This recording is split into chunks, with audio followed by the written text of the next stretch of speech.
Olá, boa noite. É muito comum andar pelas ruas do Brasil e ver crianças em situação de rua. Todos os dias, inclusive, algumas crianças são abandonadas ou são negligenciadas pela própria família.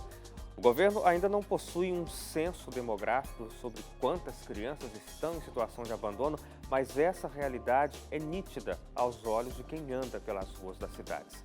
O programa de hoje traz à tona essa dura realidade e a finalidade é que a gente reflita sobre isso e como nós, como cidadãos comuns, podemos fazer alguma coisa para mudar essa situação, já que políticas públicas às vezes demoram para sair e serem implementadas na nossa sociedade.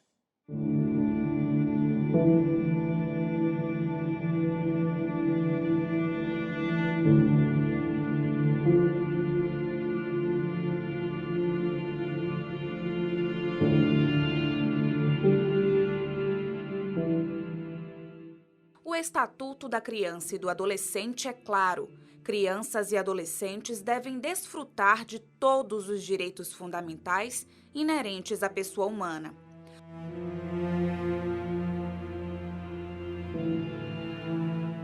O problema é que, na prática, muitos desses direitos são negligenciados. E é por isso que muitas crianças vivem em completa situação de abandono. Briga familiar, sou usuário, aí até hoje eu tô aqui na rua, mano.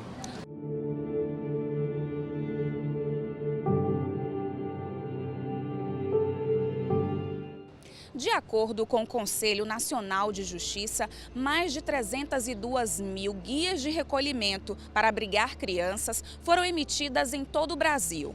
Mesmo assim, apenas 47 mil crianças estão em abrigos, ainda segundo o CNJ. Destas, 8 mil estão disponíveis para adoção. Como a gente pode ver pelos números, a conta não bate. E a partir daí fica o questionamento: onde estão todas as outras crianças?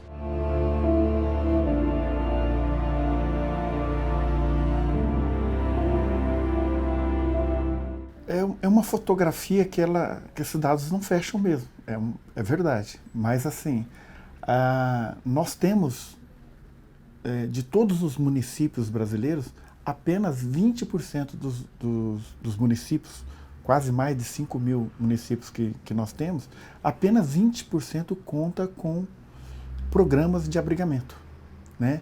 Então, podemos dizer, né, já que nós não temos uma fotografia, um estudo que pode ser fidedigno à realidade, que os outros municípios, eles não contando com esse programa, foge esse número e não bate o número de notificação com o número de crianças abrigadas. Das crianças adotadas que estão postas à adoção, há uma morosidade no processo, há uma incongruência nesse cadastro nacional hoje, né? Podemos hoje afirmar que existe mais pessoas interessadas em adotar do que crianças a serem adotadas. Porém, assim, como é que não fecha? Poderiam todos esses interessados adotar todos esses que estão para adotar. Só que as pessoas têm e exigem algumas características físicas, algumas características do ponto de vista da idade e assim por diante. E é uma coisa muito complexa de você definir quem é criança abandonada e quem é uma criança que está com a sua família numa situação de vulnerabilidade. No ano passado, foram publicadas as diretrizes nacionais para o atendimento a crianças e adolescentes em situação de rua. O texto foi elaborado pelo Conselho Nacional dos Direitos da Criança e do Adolescente em parceria com algumas organizações. O relatório publicado diz que o Plano Decenal de Direitos Humanos da Criança e do Adolescente propõe uma redução de 85% do número de crianças e adolescentes em situação de rua. A ideia é conseguir esse resultado até o ano de 2020. Ao mesmo tempo, o texto ressalta que, para alcançar esse objetivo, é necessário saber o número de crianças abandonadas. Só que no Brasil não existem dados oficiais sobre a quantidade e o perfil de crianças e adolescentes em situação de rua. Então, como é que eu vou definir quantas são, que idade que tem, que condição de saúde elas têm, que acessos elas, né, elas precisam. Então já começa aí uma dificuldade de você fomentar e produzir uma política pública para um segmento que você não tem dados sobre ele, você não tem. Então, quando a gente olha a questão da criança e adolescente em situação de rua, é mais vulnerável ainda, porque ele é parte desse universo que é invisibilizado. Se você não tem um censo, é difícil começar efetivamente um trabalho político, de políticas públicas adequadas para uma população mais pobre, mais sofrida. Não é? Precisa ter esse senso, sim, com certeza absoluta. Eu saí por causa do meu irmão mais velho. E o que é que tem ele? Aí ele fica usando droga, mas aí eu também fico com ele, mas eu não uso. E agora, nesses dias de frio aqui em São Paulo, como é que você faz para dormir? É difícil. Sem coberto.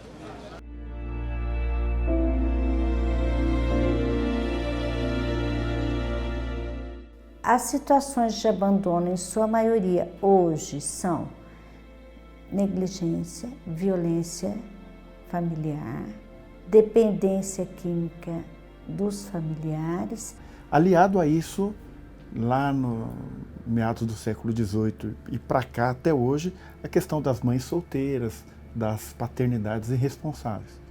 Mas o motor do abandono de crianças e adolescentes é a exclusão social, é a miséria.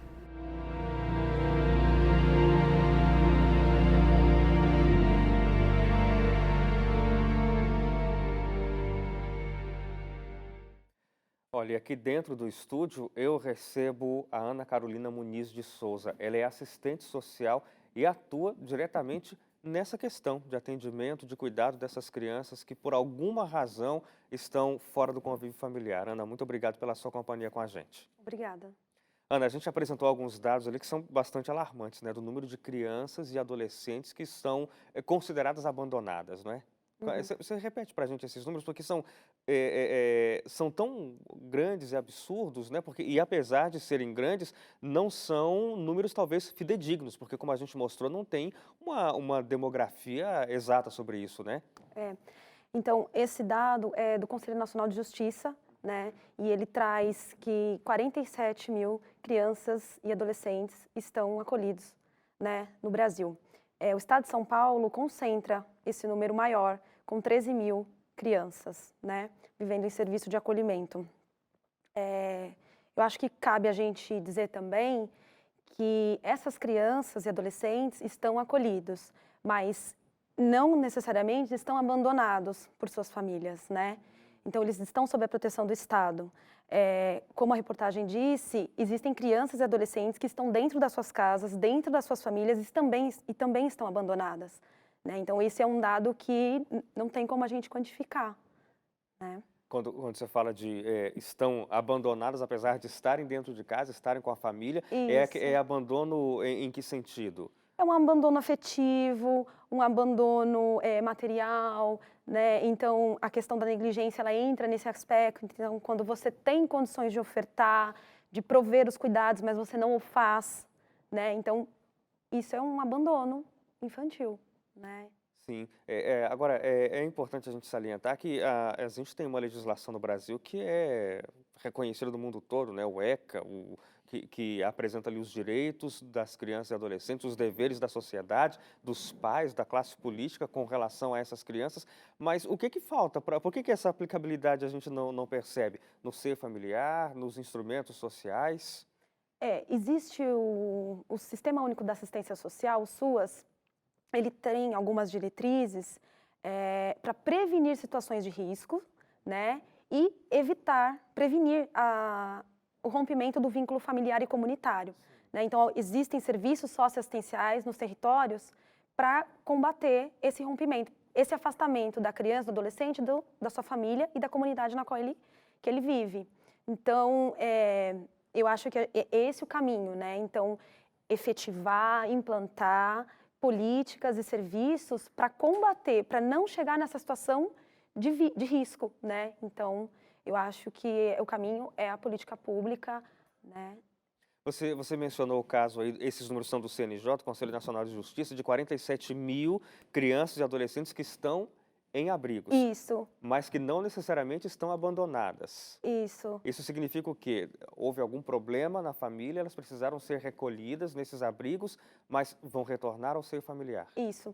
Então, a Lei 12.010, de 2009, ela traz alguns avanços no sentido de que essas crianças que estão em serviço de acolhimento precisa estabelecer algumas estratégias para que ela retome o seu convívio familiar. O né? objetivo é esse, O é objetivo- estruturar a família, porque a família tem que estar com a criança. Para a criança e o adolescente poder retornar ao seu convívio. Né? Então, traçou período. Então, a criança e o adolescente ele tem que estar pelo prazo máximo de 2 anos no serviço de acolhimento. O retorno ao convívio familiar da família de origem é a prioridade nesses casos. Né? A situação da criança ela é reavaliada a cada 6 meses. Né? Então, o intuito é esse, é retornar o convívio da criança com aquela família. Claro, se não houver a possibilidade, né, se nesse período não houver possibilidade da criança ser reintegrada, então aí começa a se pensar em outras propostas, né? Então, a família substituta, um acolhimento familiar, né? E aí chegando às vias para adoção e, enfim. Mas a ideia da Lei 2010 é o retorno da criança para o convívio familiar. Claro. Ana, a gente tem que fazer um intervalo rápido, mas na volta do intervalo, o Realidade em Pauta traz aqui uma história de uma mãe que rejeitou 2 filhos e acabou entregando eles nas mãos de uma vizinha. A gente vai ver também a história de uma outra mulher, conselheira tutelar, que atua há mais de 30 anos para o cumprimento desses direitos da criança e do adolescente aqui no Brasil. Não sai daí que a gente volta já.